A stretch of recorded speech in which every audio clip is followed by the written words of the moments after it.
Well, good afternoon, everybody, and thank you for being here to support this very critical census outreach effort.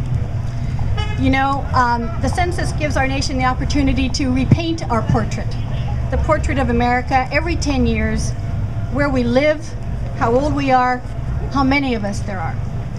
And as you know, this is not a new idea. Not only has this been going on in our country, most nations in the world do this going back to antiquity. In fact, the first census, as I researched, was in China about 4,000 years ago, and the very word census comes from the ancient Roman term when they did that. I have to tell you that I personally enjoy researching my own family history, and that includes using census data.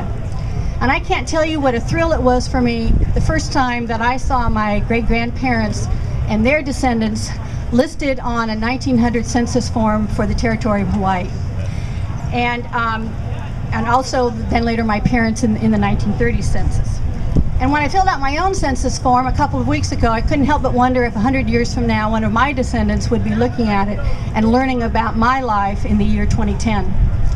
But of course the importance of the census for us is not in its relationship to the past or its relationship to the future, but what it means for us now, right now, in the present, and what it's going to do for us over the next 10 years.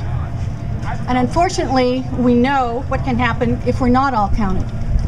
In the 2000 census, only 55% of the households in IV mailed back their census forms.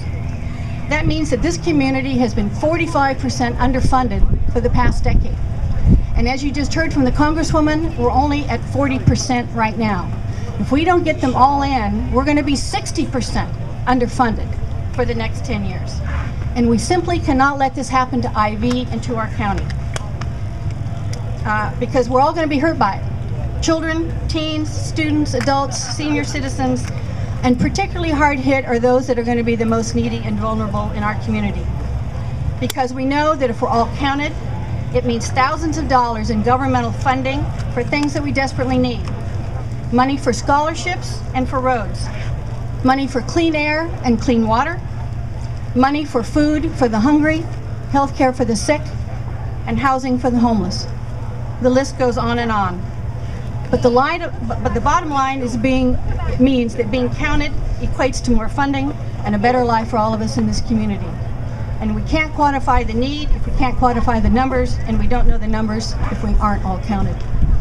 So you'll never get a better return on your investment of time than the 10 minutes that the Congresswoman talked about. And depending on the size of your household, it isn't even going to be 10 minutes. Because on average, we figure we receive $1,400 for every individual that's counted every year in government funding.